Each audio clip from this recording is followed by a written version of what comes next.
परमहंस चरणी परम पूज्यपाद आचार्य वरेंद्र मुनिसत्तम शिल सुखदेव स्वामी पाद निरंतर सप्तदिन सप्तरात्रि पांडुकुलभूषण भागवत भगीरथ महाराज परीक्षित के अमृतमयी भगवती कथा श्रवण करिए चलेছেন। পরবর্তীতে কলিযুগের সূচনায় নৈমিষারণ্যের সঙ্গকারী ঋষিগণ মহর্ষি সুতের নিকট নিরন্তর ভাগবত কথা প্রসঙ্গ শ্রবণ করেছেন। আমরা প্রসঙ্গ ক্রমে অগ্রসর হয়েছিলাম। জগতে ভাগবত প্রকট হয়েছেন ভাগবত সাক্ষাৎ ভগবানের বাগময়ী ভগবতী নিগম কল্পতরু গলিতম ফলাম সুখম খাদ্যর্বং নিহিত সংযুতম পিবত ভগবত রসমালয়ম মুহুরহ রসিকা বিভাবকা। নিখিল শাস্ত্রকে নির্যাস করে কৃষ্ণদ্বৈপায়ন বেদব্যাস ভাগবত শাস্ত্র রচনা করেছেন। এই ভাগবত হচ্ছে সর্বশাস্ত্রের মুকুটমণি।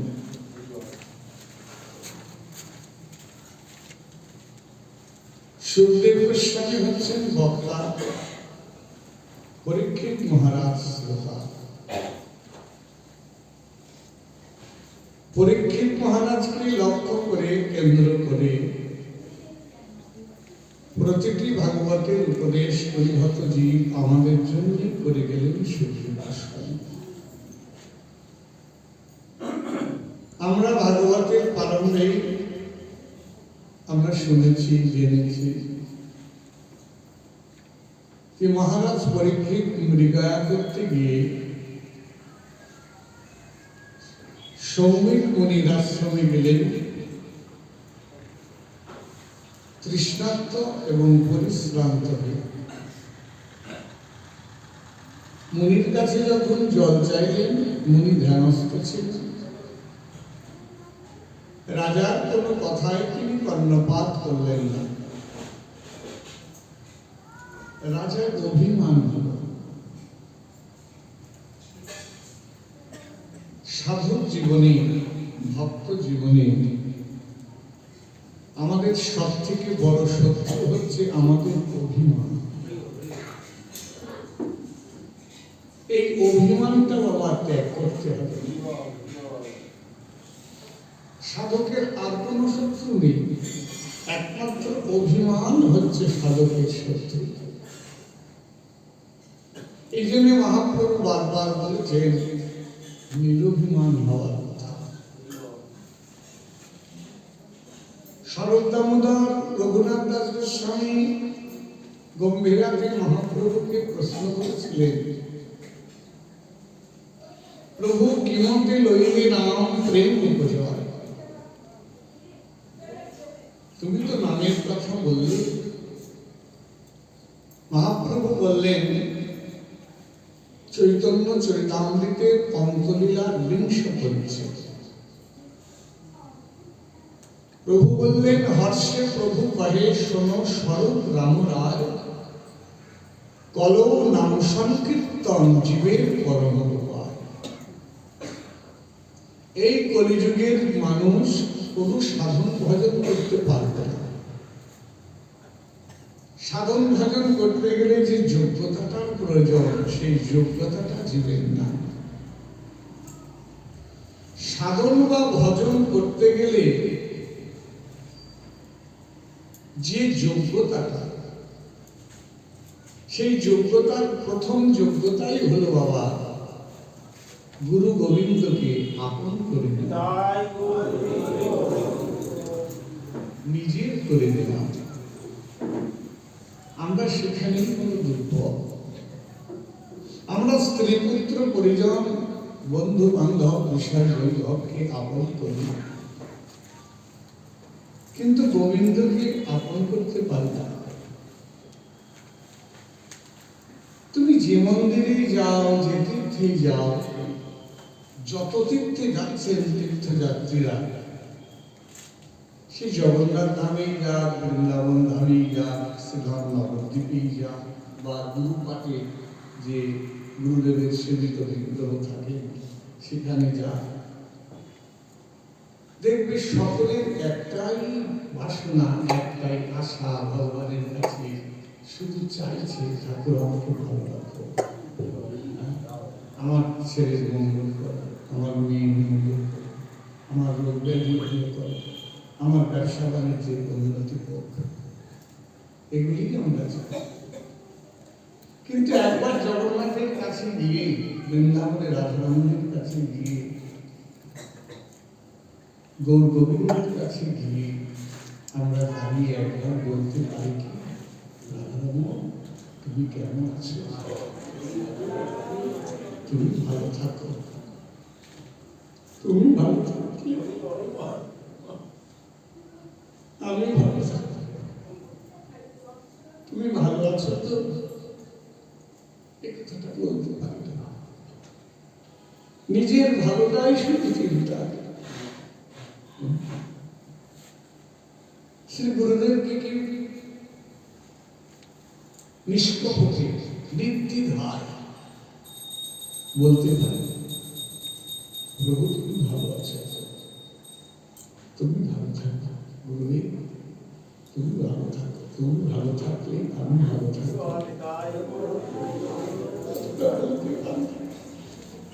আসে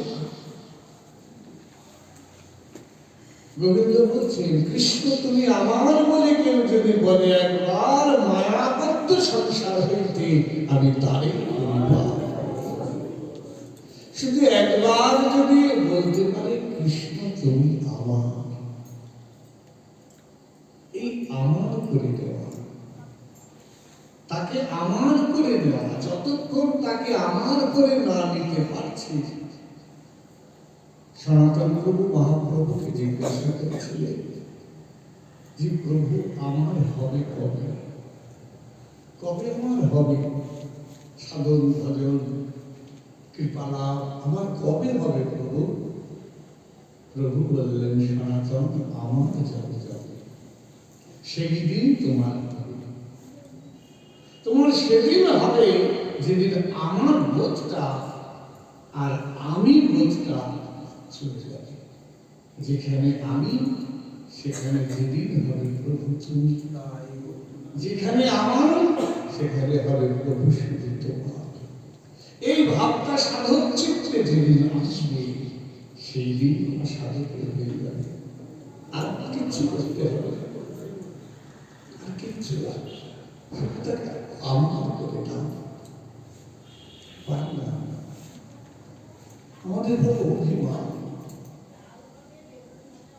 তাই শারদ দামোদর বলছে প্রভুকে, কিরূপে লইলে নাম প্রেম বুঝো, কিভাবে নাম করলে প্রভু প্রেম হবে? প্রভু বলেছিলেন, স্বরূপ নাম থেকে প্রেম হবে, এটা একটা ভাব। নাম করতে করতে প্রেম হবে, এই নাম সবাই করে, এই নাম সকলেই করে। নাম করতে করতে তার প্রেমের উদয় হবে, কিন্তু প্রেমে নাম করে এই ভক্তের বড় প্রেম দিয়ে নাম করছে। ব্রজবাসী বলছেন, সবাই যাচ্ছে আর বলছে রাধে রাধে, ব্রজবাসী কিছু বলছি অমনি ভাবে বলো না গো। বলে কিভাবে বলো? বলে কিভাবে বলবো? বলে প্রেম সে বলো রাধে রাধে। শুধু রাধে রাধে বললেই হবে না, একটু প্রেম দিয়ে বলো, একটু গরম দিয়ে বলো,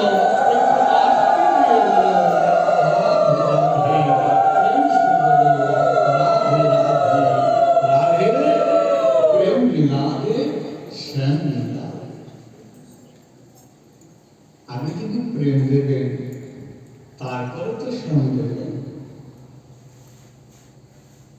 তাহলে অভিমান আমাদের শত্রু বাবা।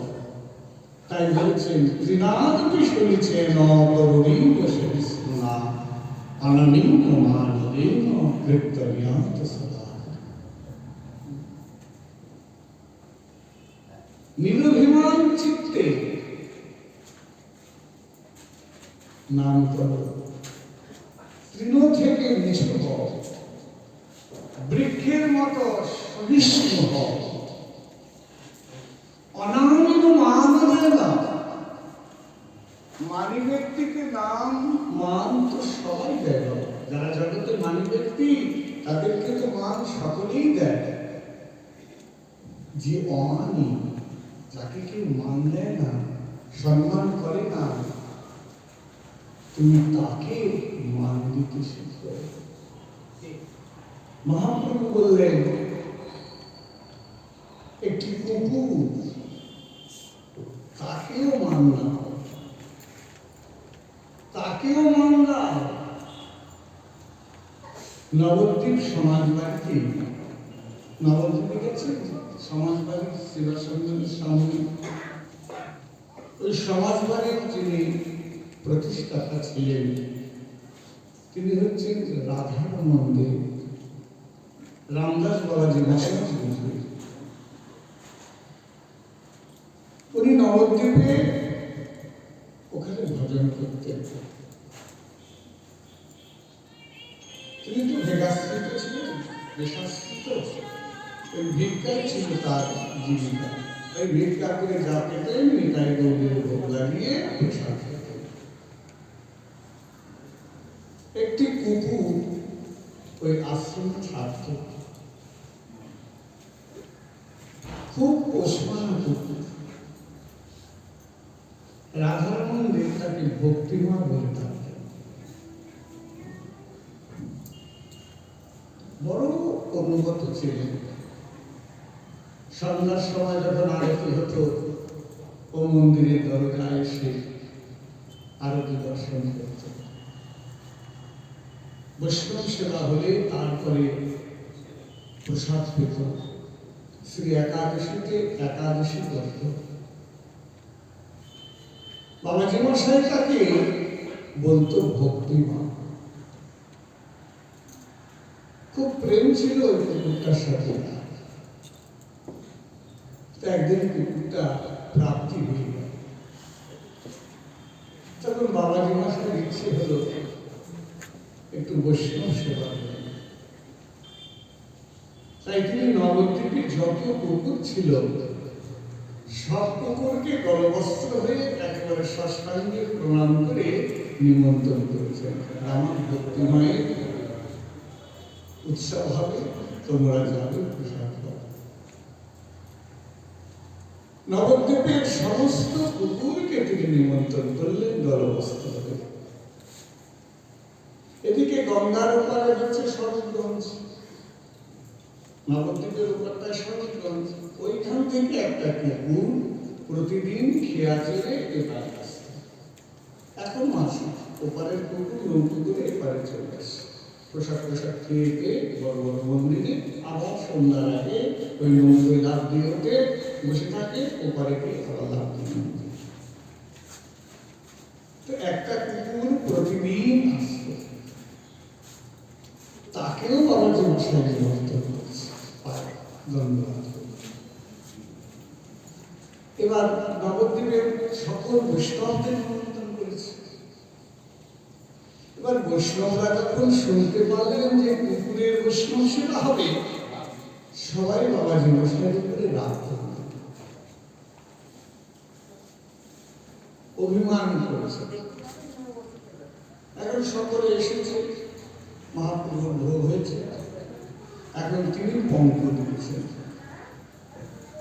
এখন পঙ্কটা দিয়েছেন প্রথমে কুকুরদের পঙ্ক, আসন কেটে দিয়েছেন, পাতা কলা পাতা দিয়েছেন, খুঁড়িতে জল দিয়েছেন। আর যত কুকুর আছে সবাই এসে ওই আসনের উপরে বসেছে। বাবাজি মশাই মালা গেঁথেছেন, প্রত্যেকটা কুকুরের গলায় একটি করে ফুলের মালা দিয়েছেন। সবাইকে দণ্ডবাদ প্রণাম করে ধূপ আরতি দেখিয়েছেন। এবার কুকুরদের বৈষ্ণব সেবা হবে জেনে বাবাজিরা যত বৈষ্ণব দিলেন খুব রাগ হয়ে গেলেন, বলে কেন আমরা প্রসাদ পাবো না? দেখি এই কোন কুকুরের বৈষ্ণব সেবা। আর অবশ্য আছে এদিকে সরগঞ্জের কুকুরটা তখন এসে পারেনি, তখন তো বৈঠা নৌকায় গঙ্গা পার হতো। তা সব কুকুরকে প্রসাদ দেওয়া হয়েছে, কিন্তু একটি কুকুরও প্রসাদে মুখ দিচ্ছে। এখন বাবাজি মশাই ভাবছেন আমার কোনো অপরাধ হয়েছে বুঝি, তাই প্রসাদ সেবা করছে না কুকুর প্রশ্ন। তা এমন সময় ওই কুকুরটি আসে। এবার বাবাজি মশাই তাকে দেখে চিনতে পেরেছেন, তাকে আসন দিয়েছেন, তাকে সম্মান করে বসিয়েছেন, পাতা দিয়েছেন, প্রসাদ দিয়েছেন। এইবার যখন ধ্বনি দিয়েছে, এইবার সব কুকুর প্রসাদ পেল। তাহলে পশুর মধ্যে কত দীনতা! একজন পশু কুকুর আসেনি বলে তার জন্য অপেক্ষা করছেন যে সে না আসলে আমরা প্রসাদ পাবো। এই প্রসাদ পাওয়ার পরে বাবাজি মশাই সবাইকে যখন প্রণাম করলেন, বৈষ্ণবরা স্তম্ভিত হয়ে গেলেন যে এও কি সম্ভব। তখন তারা সবাই বাবাজি মশাইয়ের কাছে ক্ষমা চেয়ে বললেন, এইবার আমরা প্রসাদ পাবো। নবদ্বীপের তামাম বৈষ্ণবরা অভিমান দূর করে তারা সমাজ বাড়িতে সেদিন প্রসাদ পেয়েছে। এখনো সমাজ বাড়িতে গেলে সেই চিত্রপট আছে, গিয়ে দেখবেন যে কুকুর রূপী বৈষ্ণবদের বাবাজি মশাই সেবা করেছিলেন। যে গৌর পাঠশালা বলে যে গ্রন্থ, সেই গ্রন্থের মধ্যে রাধারমণ দেবের যে জীবনী, ভজন জীবনী প্রকাশ হয়েছে, তাকে স্পষ্ট এই কুকুরের বৈষ্ণব সেবা কাহিনী লেখা আছে। তাহলে কতটা নিরভিমান হলে একজন পশুকেও বৈষ্ণব জ্ঞানে সেবা করা যায়। এই আদর্শগুলি আমাদের শুধু শুনলে হবে না, আমাদের হৃদয়ঙ্গম করতে হবে, অনুভব করতে হবে। তাই আমাদের শত্রু হচ্ছে অভিমান। রূপ গোস্বামী, সনাতন গোস্বামী দুই ভাই বৃন্দাবন ছিলেন। শ্রীজীব গোস্বামীর 7 বছর বয়স, দিগ্বিজয় পণ্ডিত এসেছিল বৃন্দাবনে। সবাই বলেছিল, রূপ সনাতনকে যদি তুমি শাস্ত্র যুক্তিতে পরাস্ত করতে পারো, তবেই তুমি সার্বভৌমত্ব পাণ্ডিত্য লাভ করবে। তখন যখন রূপ সনাতনের কাছে গেলেন ঘরের পুঁথিতে, রূপ সনাতন রহিতজন সাধন ভজনরত, কে আসে কে যায় ভোজে খোঁজ রাখে না অত শত। তাদের এত খবর নেওয়ার সময় নাই, কে আসছে কে যাচ্ছে কে কি করছে এগুলো দেখবার তাদের সময় নাই। তারা ভজন নিয়ে করে আছে। 24 ঘন্টার মধ্যে শুধু 22 ঘন্টা তারা ভজন করতে। লেখা আছে রূপ গোস্বামী সনাতন গোস্বামীর জীবনী। তাহলে 24 থেকে 22 চলে গেলে থাকে 2 ঘন্টা। এই 2 ঘন্টার মধ্যে মাধুরী ভিক্ষা করা, ভোগ লাগানো, প্রসাদ পাওয়া, একটু নিদ্রা, আর কিছু গ্রন্থ প্রণয়ন করা। এই ছিল রূপ সনাতনের প্রতিদিনকার ভজন নীতি।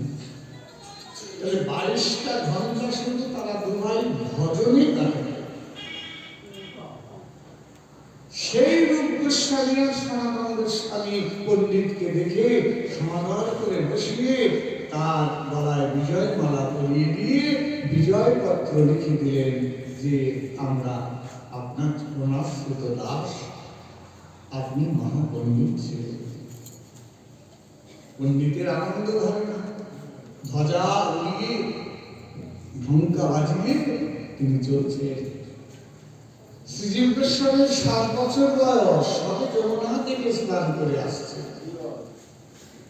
আর ওই যমুনার ঘাটে দেখবেন কৃষি ঘাটে ওই অনেক ভক্তরা ভান্ডার দেয় সকালবেলা। কেউ লুচি তরকারি দেয়, কেউ ডাল তরকারি রুটি দেয়, কেউ অন্ন দেয়, কেউ যুগল প্রসাদ দেয়। সব গরিব ভক্ত দর্শনার্থীদের প্রসাদ দেয় কৃষি ঘাটে, সব বড় বড় শেখরা বা বড় বড় মঠ মন্দির থেকে। তা ওই বৃন্দাবনের কাঁচা ছোলা সুন্দর করে মেখে ওটাকে প্রসাদ করে দেওয়া হতো। ওটাকে বলতো চানা, চা মানে চানা। তার জীবদের সাথে স্নান করে উঠেছে, ওনার হাতে একটা চানার বাটি ঘুরিয়ে দিয়েছে। তো 7 বছরের ছেলে ও দুটো চানা খেতে খেতে আসছে, ভিজা কাপড় দেখছে যে বিরাট সম্মিলন, রথে করে একদিন বিজয় পণ্ডিত যাচ্ছে। তা শ্রীজীব জিজ্ঞাসা করছে, ইনি কে? এত কোলাহল, এত বাজনা, এত সময়, এত ধ্বজা উঠছে। বলে তোমার গুরুদেব পরাজিত হয়েছে ওনার কাছে, বিনা বিচারে হার মেনেছে রূপ সনাতন। কথাটা শুনেই শ্রীজীবের ধৈর্য চলিল। মর্মে পেল কথা যে আমার গুরুদেব পণ্ডিত ছিলেন, আর আমার গুরুদেব তিনি কিনা পরাস্ত হবেন তা হয় কখনো? তাম ভারতবর্ষের বুকে রূপ সনাতনের উপরে পণ্ডিত ছিল না, তাদের যুগই ছিল না। তারা ছিল সর্বশ্রেষ্ঠ পণ্ডিতগুলো। শ্রীজীব বললেন, হে পণ্ডিত, আমি তোমার সঙ্গে শাস্ত্র যুক্তিতে বসতে চাই, তুমি রথ থেকে নেমে এসো। তো পণ্ডিত বলছে, শিষ্যদের কে রে বাচ্চাটা?